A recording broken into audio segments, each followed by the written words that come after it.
Hebrews chapter 11. Now faith is confidence in what we hope for and assurance about what we do not see. This is what the ancients were commended for. By faith, we understand that the universe was formed at God's command, so that what is seen was not made out of what was visible. By faith, Abel brought God a better offering than Cain did. By faith, he was commended as righteous when God spoke well of his offerings, and by faith, Abel still speaks, even though he is dead. By faith, Enoch was taken from this life so that he did not experience death.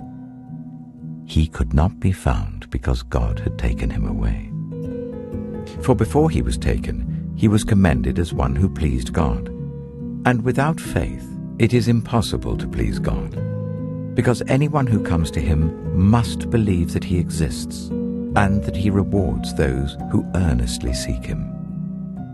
By faith, Noah, when warned about things not yet seen, in holy fear built an ark to save his family. By his faith, he condemned the world and became heir of the righteousness that is in keeping with faith. By faith, Abraham, when called to go to a place he would later receive as his inheritance, obeyed and went, even though he did not know where he was going. By faith he made his home in the promised land like a stranger in a foreign country. He lived in tents, as did Isaac and Jacob, who were heirs with him of the same promise. For he was looking forward to the city with foundations, whose architect and builder is God. And by faith even Sarah, who was past childbearing age, was enabled to bear children because she considered him faithful who had made the promise. And so from this one man, and he as good as dead, came descendants as numerous as the stars in the sky and as countless as the sand on the seashore. All these people were still living by faith when they died. They did not receive the things promised. They only saw them and welcomed them from a distance, admitting that they were foreigners and strangers on earth. People who say such things show that they are looking for a country of their own.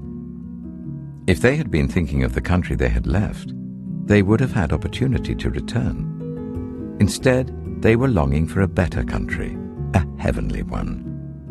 Therefore God is not ashamed to be called their God, for he has prepared a city for them. By faith, Abraham, when God tested him, offered Isaac as a sacrifice. He who had embraced the promises was about to sacrifice his one and only son, even though God had said to him, "It is through Isaac that your offspring will be reckoned." Abraham reasoned that God could even raise the dead, and so, in a manner of speaking, he did receive Isaac back from death. By faith, Isaac blessed Jacob and Esau in regard to their future. By faith, Jacob, when he was dying, blessed each of Joseph's sons and worshipped as he leaned on the top of his staff.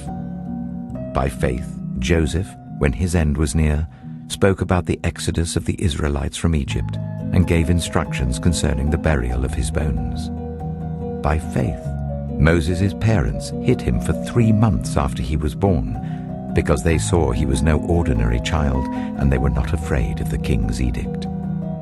By faith, Moses, when he had grown up, refused to be known as the son of Pharaoh's daughter.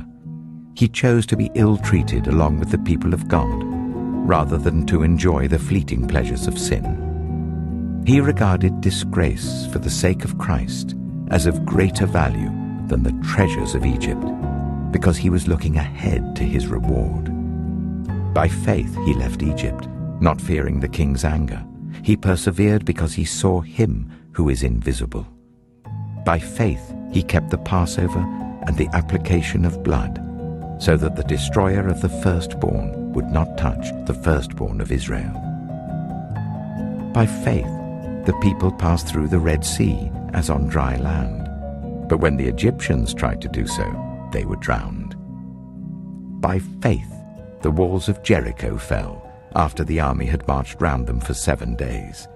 By faith the prostitute Rahab, because she welcomed the spies, was not killed with those who were disobedient.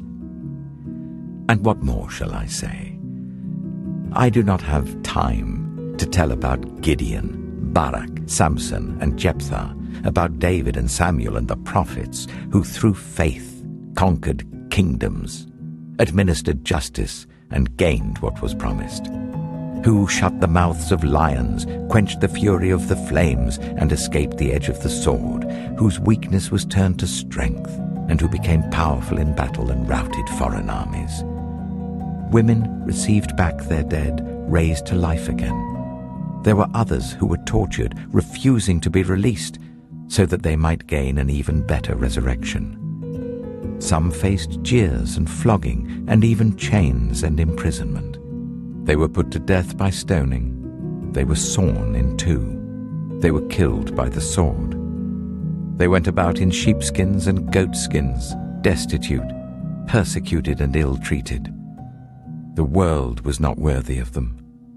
They wandered in deserts and mountains, living in caves and in holes in the ground.